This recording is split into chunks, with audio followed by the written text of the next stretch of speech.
Ma femme a laissé ses amis la convaincre de coucher avec des types de bar au hasard et de les ramener à la maison jusqu'à ce que son jeu parfait s'effondre aux yeux de tous. Moi, 36 ans, homme, je conduis des camions à travers le pays depuis 12 ans. C'est bien payé si la solitude ne vous dérange pas. Jusqu'à récemment, je pensais que mon mariage avec Jen, 35 ans, femme, était assez décent. Nous sommes ensemble depuis 10 ans, mariés depuis 7 ans. J'ai acheté ma maison avant notre mariage, 3 chambres, 2 salles de bain, construites dans les années 90. Je l'ai payée $210 000 en 2015, et elle vaut maintenant près de $450 000. Quand nous nous sommes mis ensemble, Jen semblait apprécier ma stabilité. Je partais pour des jours sur les routes, puis je rentrais pour quelques jours. Nous avions un système. Elle travaillait dans un bureau d'assurance et s'occupait de la cuisine. Je m'occupais des réparations et du jardinage. C'était un arrangement simple qui fonctionnait, une division pratique du travail qui avait du sens compte tenu de mon emploi du temps. Notre vie n'était pas digne d'Instagram selon les normes d'aujourd'hui, mais elle était solide. Nous allions camper dans les montagnes, passions du temps avec un petit cercle d'amis et regardions des films le week-end, des choses normales. Je pensais que nous étions sur la même longueur d'onde quant à la signification du mariage, un partenariat, la loyauté, construire quelque chose ensemble. Puis, les choses ont changé quand sa sœur Vanessa, 38 ans, femme, est revenue en ville après son deuxième divorce. Divorcée 2 fois, toujours à la poursuite d'un nouveau type ou d'une nouvelle expérience de vie, c'est le genre de femme qui publie des citations inspirantes sur les réseaux sociaux alors que sa vie est un véritable désastre. Soudain, elle était constamment chez nous, remplissant la tête de Jen d'histoires de vacances exotiques, de coups d'un week-end, et du fait que la vie est trop courte pour être attachée. Je n'étais pas aveugle, je voyais les changements se produire en temps réel. Jen est passée de contente de notre vie à agir soudainement comme si elle manquait une grande aventure. Elle a commencé à suivre toutes ces influenceuses de style de vie, des femmes dans la trentaine et la quarantaine avec des quantités suspectes de temps libre et d'argent qui voyageaient constamment à Bali ou ailleurs. J'ai commencé à remarquer des changements chez Jen après ça. Des petites choses au début, des plaintes sur notre routine ennuyeuse, des commentaires sur le fait que je ne comprendrais pas certaines choses parce que je ne suis qu'un camionneur. Comme si soudain, le travail qui payait pour tout était quelque chose à mépriser. La façon dont elle levait les yeux au ciel quand je parlais d'épargner pour la retraite ou d'améliorer la maison.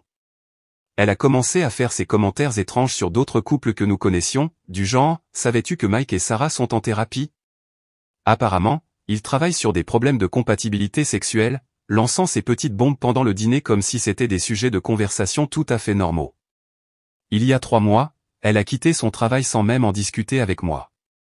Je dois me trouver, Dave, a-t-elle annoncé un soir alors que j'étais épuisé par un trajet de 14 heures. Ce travail dans les assurances tue mon âme. Je suis faite pour plus. J'étais trop fatigué pour discuter. J'ai juste demandé, quel est le plan? Un autre travail, des études? Des questions raisonnables, je pensais. J'ai besoin de temps pour explorer mes options, a-t-elle dit, comme si elle était une jeune diplômée au lieu d'une femme de 35 ans avec des factures. Je pense à quelque chose qui me permette de m'exprimer. T'exprimer aux frais de quelqu'un d'autre, ai-je pensé, mais je ne l'ai pas dit. Nous avions assez d'économies pour la soutenir un peu, et je me suis dit qu'un peu de temps libre l'aiderait peut-être à se remettre à zéro. Mais apparemment, cela signifiait faire défiler Instagram et retrouver Vanessa pour des brunchs sans fin pendant que j'étais sur la route. Notre accord sur le partage des responsabilités avait disparu. Je rentrais à la maison pour trouver une maison sale, pas de nourriture, et une mauvaise attitude quand j'en parlais. La vaisselle empilée dans l'évier, le linge non fait. Pendant ce temps, elle avait trouvé le temps d'acheter de nouveaux vêtements et de se faire les ongles 2 fois par semaine. Le pire n'était même pas le désordre. C'était d'entrer dans ma propre maison et de me sentir comme un visiteur, comme si j'interrompais sa vraie vie. Elle était au téléphone avec Vanessa ou une nouvelle amie, et elle me lançait ce regard du genre « Oh, tu es de retour », avant de retourner à sa conversation. Les tâches ménagères sont indignes de moi, a-t-elle dit une fois quand j'ai demandé si elle pouvait au moins remplir le lave-vaisselle. C'est tellement restrictif pour mon épanouissement. Je n'en ai pas fait toute une histoire. J'ai juste commencé à tout faire moi-même, préparer mes repas, nettoyer, faire ma lessive, tout en travaillant plus de 60 heures par semaine sur la route. Mais j'ai commencé à décrocher mentalement. Je passais plus de temps avec mes potes au garage où nous travaillons sur des voitures de projet. J'ai cette Camaro de 67 que je restaure depuis des années. Rien ne vide mieux la tête que de travailler sur un vieux moteur. Vous n'avez pas à deviner ce qui ne va pas. Vous le diagnostiquez, vous le réparez, et ça marche à nouveau. Si seulement les relations étaient aussi simples. Puis les disputes sont devenues plus fréquentes. Je soulignais qu'elle ne contribuait pas. Elle me traitait de contrôlant et d'abuseur financier. Je mentionnais notre accord. Elle disait que les accords évoluent et que je devais me mettre à la page. Je lui posais des questions sur sa recherche d'emploi, et elle m'accusait de ne pas soutenir son parcours. Donc, j'étais là, rentrant d'un trajet de 3 jours, pensant que c'était juste un mardi comme les autres. Jen m'a demandé de m'asseoir dans le salon. Elle avait ce regard de quelqu'un qui s'apprête à lâcher une bombe. Dave, a-t-elle commencé, en faisant tourner son verre. J'ai beaucoup réfléchi à nous. Oh. Mon estomac s'est un peu retourné, mais j'ai gardé un visage neutre. Je pense qu'il est temps que nous explorions, a-t-elle finalement dit avec un visage impassible. Explorer, ai-je demandé, en gardant ma voix égale. Explorer quoi? Les parcs nationaux? Elle m'a lancé un soupir impatient. Non, Dave. Avec d'autres personnes. Un mariage ouvert. Mon cerveau a court-circuité. C'était Jen. Ma Jen, la femme qui était devenue jalouse une fois quand j'avais mentionné qu'une caissière de relais routier était amicale. Maintenant, elle propose nonchalamment de coucher avec d'autres personnes comme si elle suggérait d'essayer un nouveau restaurant. Attends, tu es sérieuse, fut tout ce que je pus dire. Oui, complètement, dit-elle avec une étrange vivacité dans la voix. Je pense que ça pourrait être vraiment libérateur pour nous. Apporter une nouvelle étincelle. Nous pourrions tous les deux vivre de nouvelles expériences, rencontrer de nouvelles personnes. Pas de secret. Tout est transparent. Ce mariage est si restrictif. Je veux explorer d'autres personnes. Ma première réaction a été la colère, suivie d'un calme étrange et froid. Alors, tu veux coucher avec d'autres types? Tromper sans dire que tu veux tromper, dis-je platement. Ce n'est pas que ça, balbutia-t-elle. C'est une question de liberté et d'épanouissement pour nous deux. Je veux voir d'autres hommes, tu sais, des hommes plus intéressants. Intéressants, dis-je. Comme cet instructeur de CrossFit dont toi et Vanessa n'arrêtez pas de parler? Son visage rougit. Bingo. Elle mentionnait ce type, Matt, depuis des semaines. Combien son parcours était inspirant, comment il avait quitté son emploi en entreprise pour devenir instructeur de fitness, comment il se connectait vraiment avec son moi authentique. Le moi authentique, peu importe ce que diable cela signifie. Nous nous sommes disputés pendant environ 1 heure. Les arguments habituels, elle voulait des expériences, je soulignais que les vœux signifient quelque chose. Elle disait que j'étais coincé dans une pensée patriarcale, je lui rappelais qu'elle appréciait autrefois la loyauté. En rond. Elle n'arrêtait pas d'utiliser ces mots à la mode, modèles relationnels évolutifs, non-monogamie éthique, élargir notre capacité de connexion, comme si elle avait avalé un livre de développement personnel. Pendant ce temps, je pensais au paiement de l'hypothèque et au risque de MST. Finalement, j'ai simplement arrêté de discuter et j'ai décidé de jouer la stratégie à long terme. D'accord, Jen, ai-je dit. Jen cligna des yeux. D'accord? Juste d'accord? Ouais, dis-je. Si c'est ce que tu veux, faisons-le.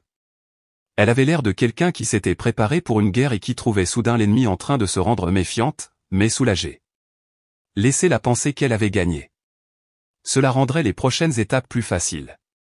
L'expression choquée de Jen s'est rapidement transformée en un sourire suffisant, comme si elle avait gagné quelque chose. Waouh, je ne pensais pas que tu serais si ouvert d'esprit. Elle était presque en train de sautiller. Ça va être incroyable pour nous, Dave. Nous devrions établir quelques règles de base. J'ai hoché la tête. Bien sûr. À quoi pensais-tu? Elle s'est lancée directement. Eh bien, nous devrions être honnêtes sur les personnes que nous voyons. Pas de mensonges ou de cachotterie. Et nous devrions toujours nous donner la priorité, comme des soirées en amoureux et tout ça. Logique, dis-je. Et peut-être que nous pourrions commencer par des choses occasionnelles, rien de sérieux ou d'émotionnel avec d'autres personnes. Je continuais de hocher la tête, la regardant exposer ce cadre auquel elle pensait manifestement depuis des semaines. Elle avait probablement déjà le type du CrossFit en attente. Il avait aimé toutes ses publications Instagram. Subtil. Quand pensais-tu commencer, ai-je demandé. Elle a détourné le regard. Eh bien, il y a une soirée sociale à la salle de sport demain soir. Bien sûr qu'il y en avait une. Vas-y, dis-je. J'ai un trajet de 3 jours qui commence demain de toute façon. Elle était confuse et semblait presque déçue de la facilité avec laquelle cela se passait. Elle avait clairement répété des arguments dans sa tête, s'attendait à ce que je me batte plus fort, peut-être même le voulait-elle. Les 6 semaines suivantes furent folles. Jen s'est plongée dans son nouveau style de vie avec enthousiasme. Je répondais par de simples messages d'accord ou amuse-toi bien. Je n'ai jamais demandé de détails. Ça la rendait folle que je ne sois pas jaloux. C'était comme regarder quelqu'un vivre un fantasme qu'il s'était convaincu être sophistiqué et évolué, alors qu'en réalité, il s'agissait simplement de vouloir coucher avec quelqu'un de nouveau tout en gardant sa couverture de sécurité à la maison. Pendant ce temps, je mettais tranquillement de l'ordre dans mes affaires. J'ai appelé ma banque et ouvert un nouveau compte dans une autre banque.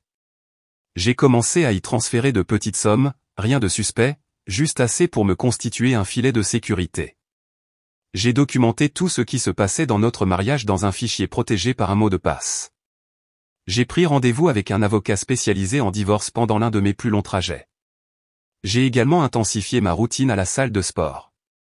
J'ai commencé à faire des exercices de force composés, j'ai ajouté du cardio, j'ai perdu 15 livres de graisse et j'ai commencé à prendre du muscle. J'ai commencé à mieux prendre soin de moi en général. Je me suis dit que si je devais redevenir célibataire, autant être la meilleure version de moi-même. L'avocat, Mike, avait déjà tout vu. Cas classique, a-t-il dit après que je lui ai expliqué la situation. Elle veut le beurre et l'argent du beurre. Votre maison est un bien prénuptial, donc c'est protégé. Pas d'enfant, ça simplifie les choses. Continuez à tout documenter, et ne la confrontez pas encore. Mike était un type pragmatique d'une 50aine d'années. Divorcé 2 fois lui-même, ironiquement. Il disait que ses propres expériences le rendaient meilleur dans son travail. Il pouvait repérer les schémas parce qu'il les avait vécus. Les femmes comme votre femme, dit-il en se penchant en arrière dans son fauteuil, elles pensent avoir tout compris.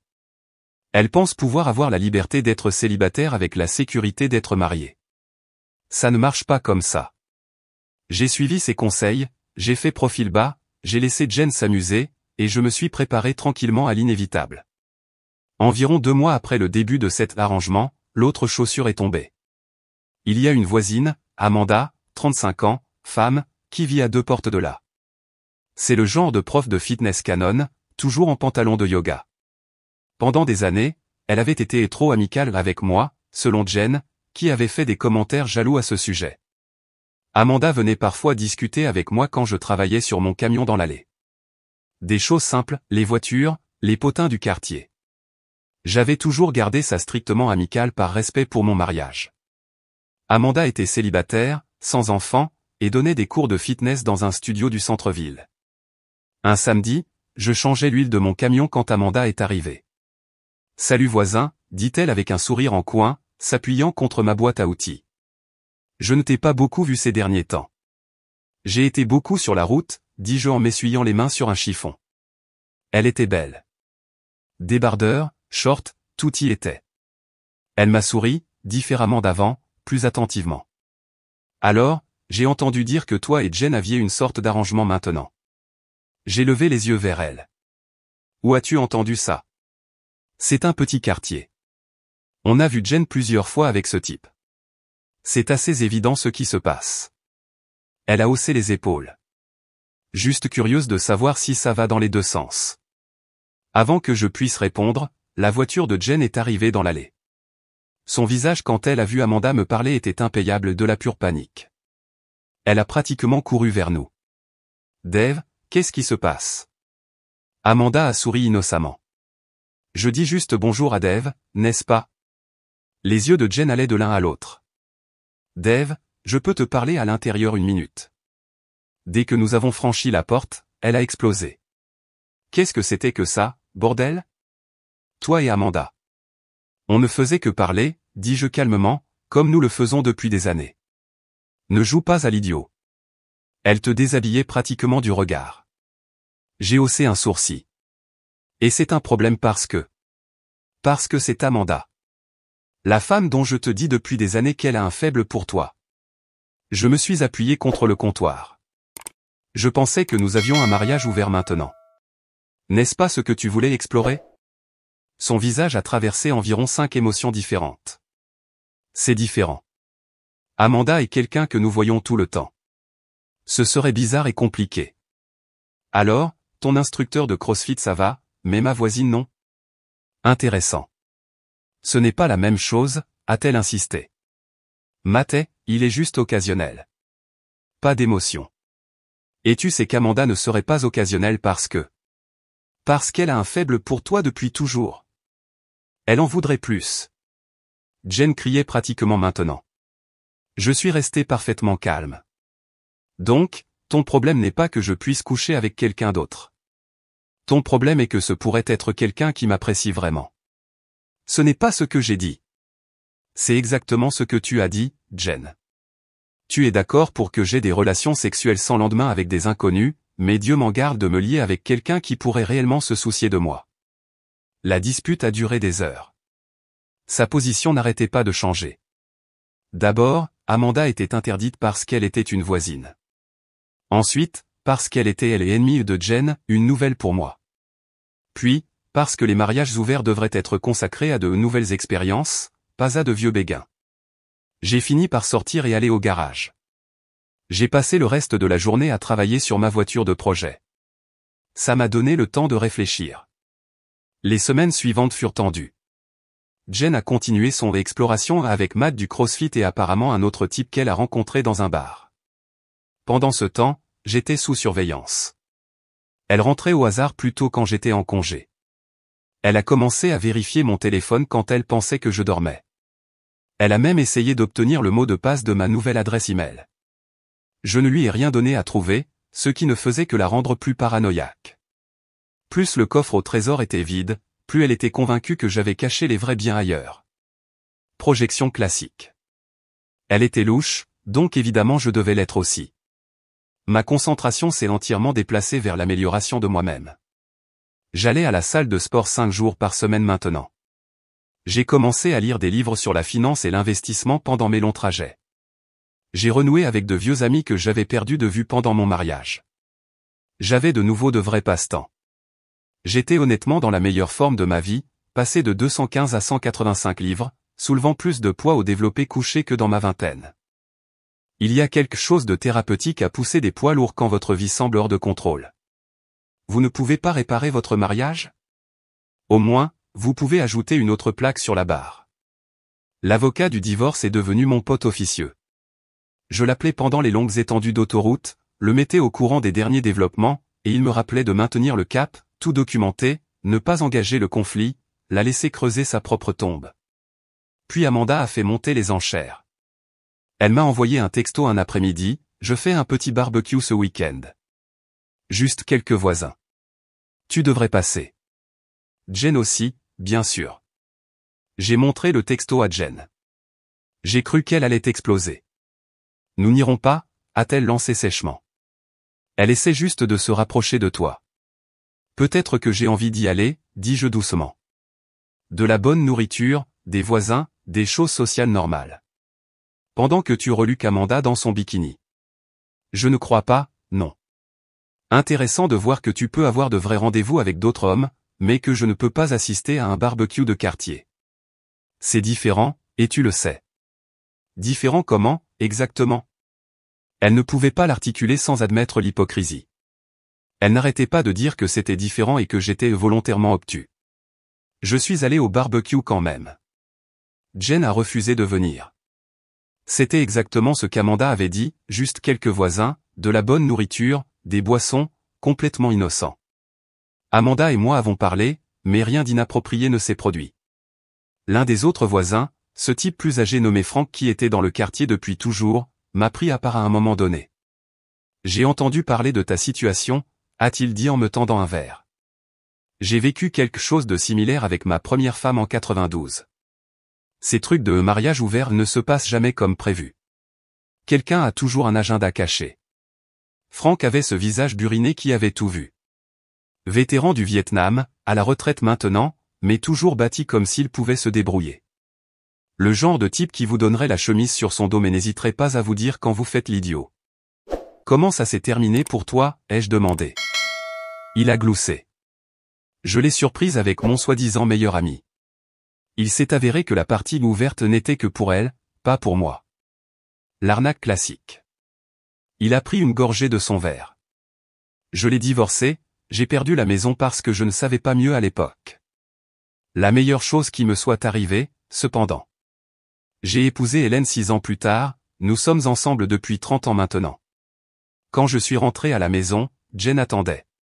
Tu l'as baisé. Pardon? Amanda. Tu l'as baisé? Ne me mens pas.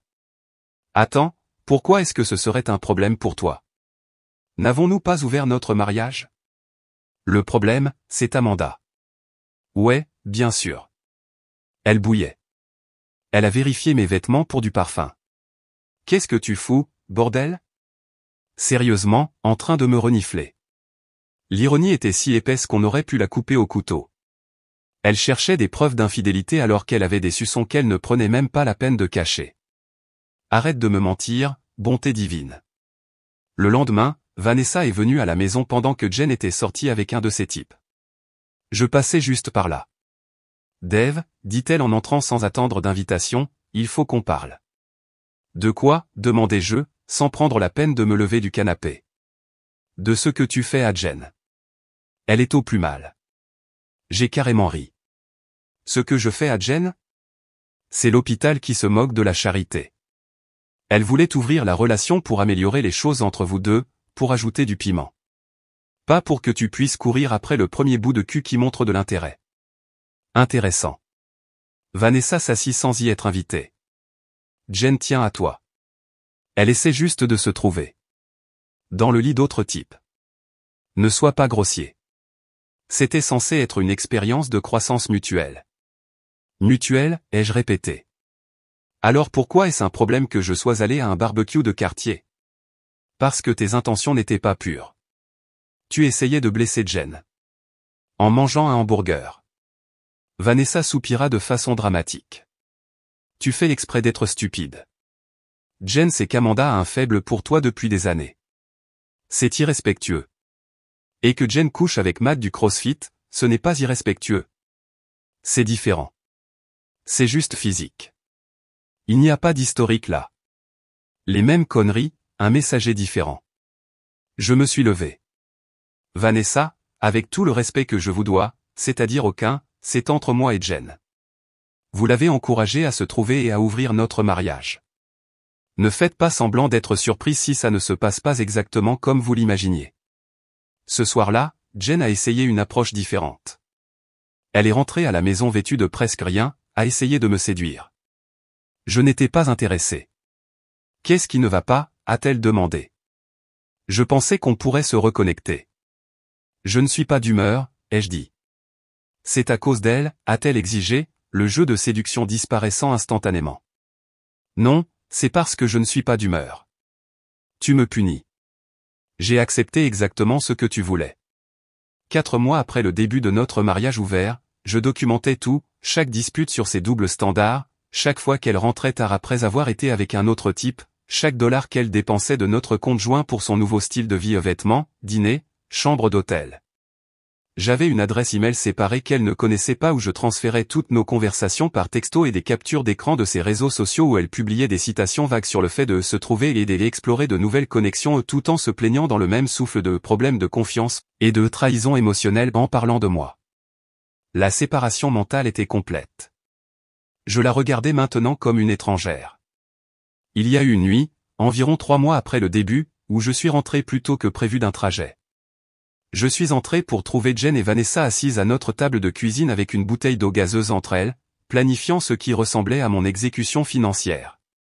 Il faut juste trouver un moyen de mettre ton nom sur l'acte de propriété, disait Vanessa. Ou au moins établir que tu as contribué de manière significative à sa valeur. Je suis sorti en silence, puis j'ai fait mine d'entrer bruyamment 1 minute plus tard. Elles ont immédiatement changé de sujet, mais le mal était fait. Ce n'était pas seulement 2 sœurs explorant des structures relationnelles modernes, c'était un effort coordonné pour me prendre tout ce que j'avais. Mon avocat était en train de monter un dossier solide. Dans notre État, l'adultère n'a pas beaucoup d'importance pour le divorce, mais l'irresponsabilité financière et l'abandon si, et Jen cochait les deux cases. Elle a quitté son travail, n'a rien contribué au ménage et a dépensé notre argent librement. Pendant ce temps, je payais l'hypothèque de ma maison prénuptiale, toutes les factures, et je m'occupais toujours de l'entretien et du nettoyage. Abandon classique des devoirs conjugaux. Mais j'ai joué la carte de la tranquillité. Je ne l'ai pas confronté. Je n'ai pas trop fait de vagues. J'ai simplement avancé tranquillement et je me suis préparé. Pendant ce temps, ma transformation physique continuait régulièrement. Ma confiance était au sommet par rapport à mes débuts. Les vêtements me allaient mieux, ma posture s'est améliorée. Même mon patron a commenté les changements positifs. Quoi qu'il se passe avec toi, m'a-t-il dit une fois, continue. Tu as l'air en forme, tu travailles mieux que jamais.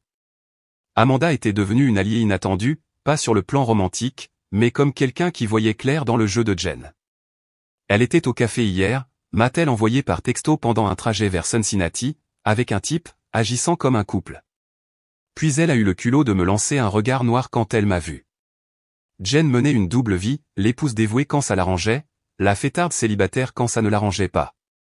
J'ai également installé des caméras de sécurité dans les parties communes de la maison, ce qui est tout à fait légal puisque c'était ma propriété prénuptiale. Je n'en ai pas parlé à Jen.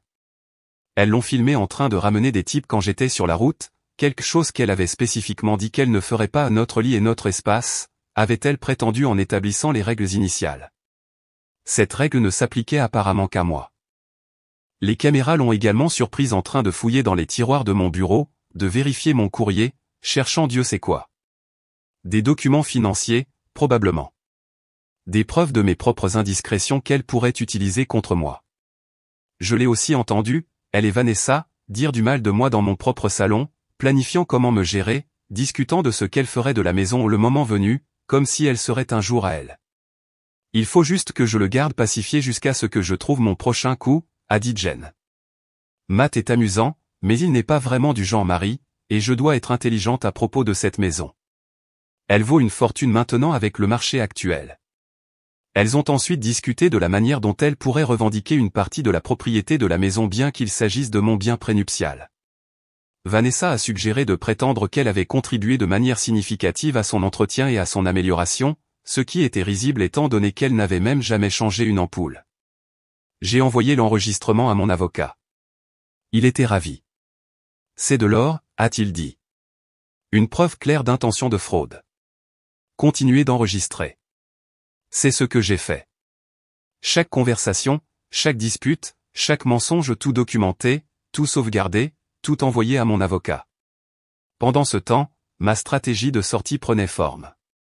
J'avais loué un garde-meuble pour mes biens importants, les souvenirs de famille, les documents, la petite collection d'armes à feu que mon grand-père m'avait laissé, tout ce qui ne pouvait pas être remplacé ou que je ne voulais pas risquer de perdre dans le chaos inévitable de la séparation.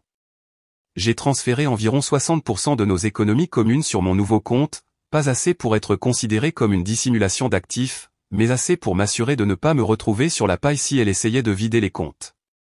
J'attendais mon opportunité avec Jen, et elle approchait à grands pas. 6 mois après le début de notre mariage ouvert, les choses atteignaient un point de rupture. Jen devenait négligente, passait la nuit dehors, se donnant à peine la peine de mentir sur où elle était, dépensant l'argent comme de l'eau. J'avais stratégiquement déplacé la plupart de nos fonds communs sur mon compte séparé, ne laissant que de quoi payer les factures et les dépenses de base, plus un bon tampon qu'elle pouvait dilapider avec ses brunchs et ses rendez-vous à l'hôtel. Juste assez pour ne pas éveiller les soupçons. Elle n'avait même pas vérifié le solde une seule fois depuis des mois, trop occupée à se trouver ou pour regarder les relevés bancaires ou se demander d'où venait l'argent puisqu'elle ne travaillait pas. Puis, une nuit, tout a changé. Je suis rentré d'un trajet de 3 jours pour trouver Jen et Matt du CrossFit dans notre salon, en train de boire et d'avoir l'air très à l'aise. Dave, dit-elle avec une fausse gaieté. Tu te souviens de Matt? Matt avait l'air mal à l'aise mais a essayé de faire comme si de rien n'était. Salut mec, content de te rencontrer enfin correctement. Il était exactement comme je m'y attendais, la trentaine, une coupe de cheveux chers, le genre de muscle qui vient en se concentrant sur les muscles du miroir et en sautant le jour des jambes, portant un de ces t-shirts en tissu technique qui coûtent $80 mais ne sont essentiellement que du polyester. Voir Matt là, les pieds sur mon canapé, c'était déjà grave. le regarder verser mon lagavulin d'anniversaire dans un gobelet en plastique? C'était la goutte d'eau qui a fait déborder le vase. J'ai posé mon sac de sport. Tu bois mon lagavulin. Jen a fait un geste dédaigneux. Ne sois pas mesquin. J'ai acheté cette bouteille. Pas elle, c'était un cadeau d'anniversaire de mon frère qu'elle m'avait vu ouvrir le mois dernier. Mais ce n'était pas la question. Tu l'as ramené chez nous, dis-je platement. C'était une de tes règles. Ne pas ramener de gens chez nous. Je pense qu'on a dépassé ça maintenant, dit-elle en levant les yeux au ciel. Ça fait 6 mois. Les règles évoluent.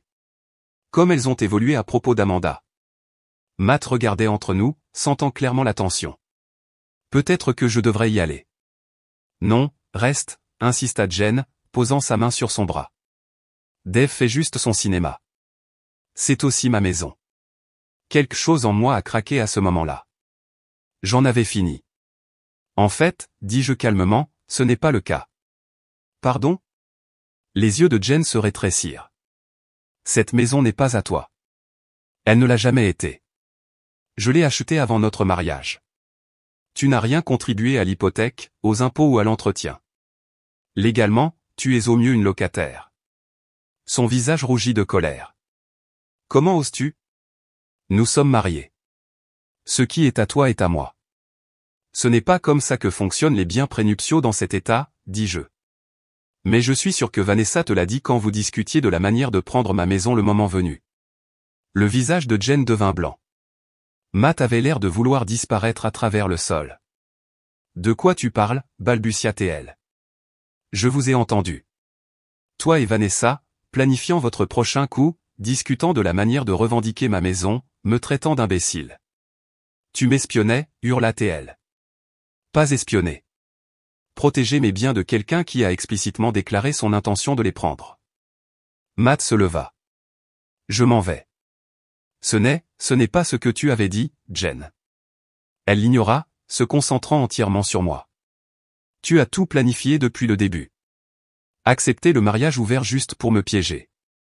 J'ai carrément ri. Te piéger à quoi? À coucher avec d'autres hommes? À inviter ta sœur pour comploter contre moi? À ramener ton pote chez moi pour boire mon whisky? Ouais, quel piège élaboré. Matt se dirigeait déjà vers la porte. Type intelligent. N'ose pas partir, lui cria Jen. Ça ne te concerne pas. Mais il était parti. Au moins, il avait le bon sens de reconnaître un spectacle quand il en voyait un. Jen s'est retournée contre moi. Tu as tout gâché. Tout fonctionnait bien jusqu'à ce que tu deviennes possessif et bizarre.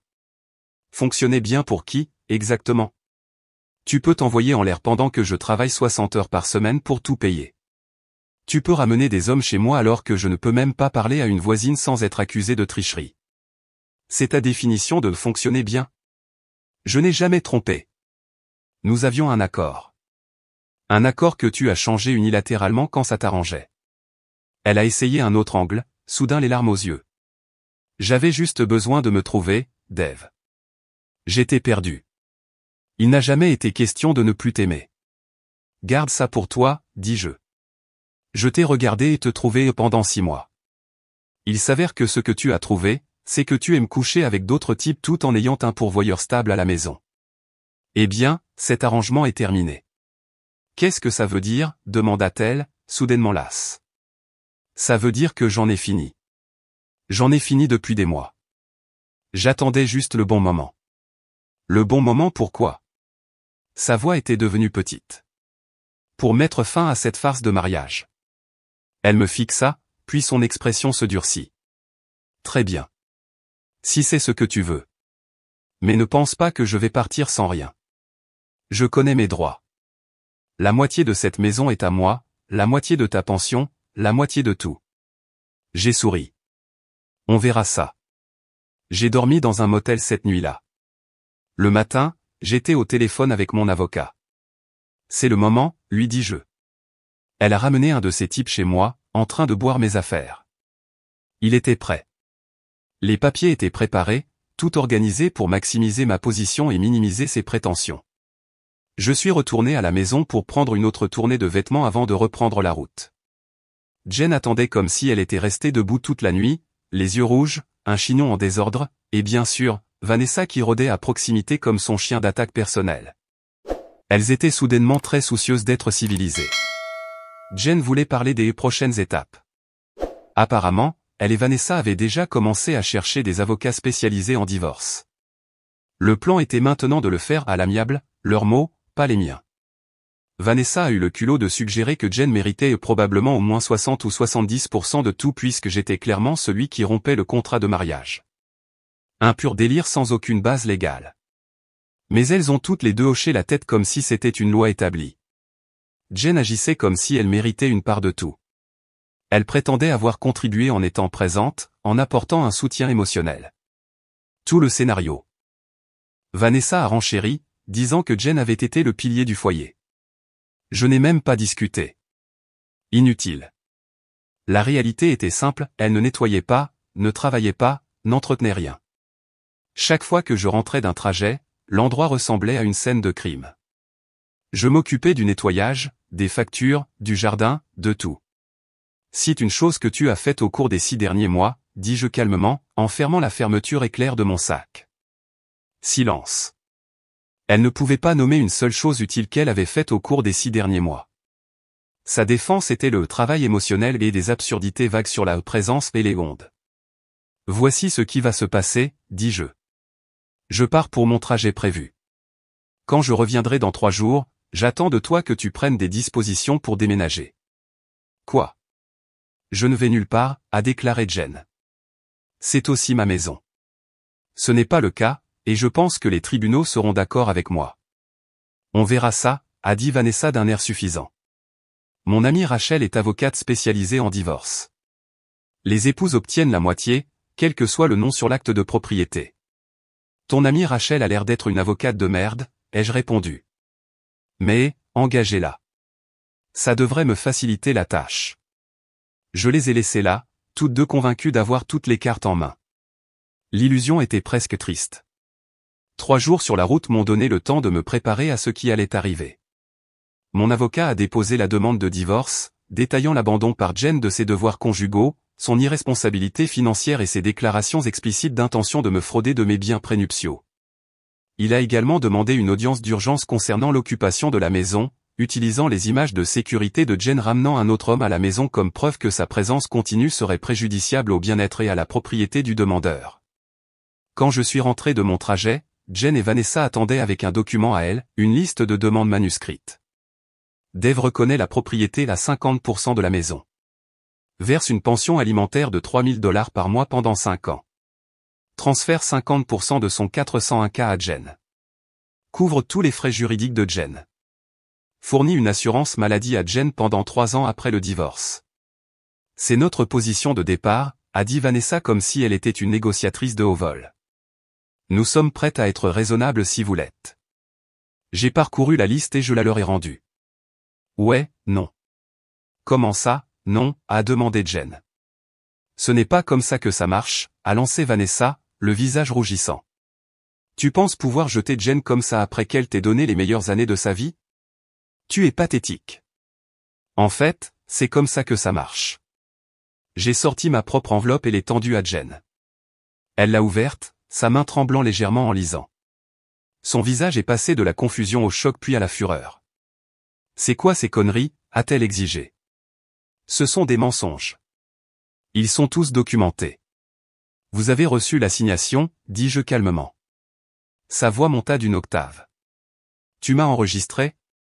Parfaitement légal ici. Et très instructif. Surtout vos conversations avec Vanessa sur le fait de prendre ma maison le moment venu au point. Vanessa a attrapé les papiers, les parcourant frénétiquement. Ça ne tiendra pas. La maison est un bien matrimonial, peu importe quand tu l'as acheté. Pas dans cet état. Pas avec un historique documenté de séparation financière et sa contribution d'exactement 0 à son hypothèque ou à son entretien. Tu ne peux pas me mettre à la porte de ma propre maison. Jen était presque hystérique maintenant. Elle n'a jamais été à toi. Et oui, je peux et je le ferai. Je me battrai contre ça, a-t-elle menacé. Je dirai à tout le monde ce que tu as fait, comment tu m'as piégé. Vas-y. Elle s'est alors mise à pleurer. ces sanglots manipulateurs qu'elle avait perfectionnés au fil des ans. Ce qui me faisait reculer, m'excuser, céder. Plus maintenant. Tu as jusqu'à demain après-midi pour emballer tes affaires essentielles, dis-je. Le tribunal vous accordera probablement quelques semaines pour retirer le reste de vos affaires. Sous surveillance. Ce n'est pas fini, siffla Vanessa en passant son bras autour de Jen. Tu as raison, ai-je convenu. Mais c'est plus proche que tu ne le penses. Le juge a statué en ma faveur, comme prévu. Les preuves étaient accablantes. Jen a eu 30 jours pour retirer ses affaires mais ne pouvait pas vivre dans la maison pendant la procédure de divorce. Elle a emménagé chez Vanessa, qui s'est rapidement lassée d'avoir sa sœur comme invitée permanente.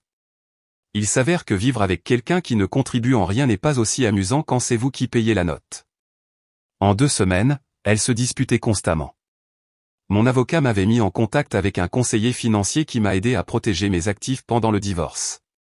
Nous avons documenté chaque centime que j'avais gagné, chaque investissement que j'avais fait, chaque facture que j'avais payée pendant le mariage, créant un dossier en béton prouvant que Jen n'avait aucune prétention sur quoi que ce soit. L'avocate de Jen, non pas l'amie de Vanessa, Rachel, mais une avocate commise d'office après que Rachel ait examiné les preuves et refusé de prendre l'affaire et lui a conseillé d'accepter l'offre de règlement que mon avocat avait préparée. La maison reste mienne en tant que bien prénuptial. Je garde mon 401K et ma pension intacte. Je ne paie aucune pension alimentaire.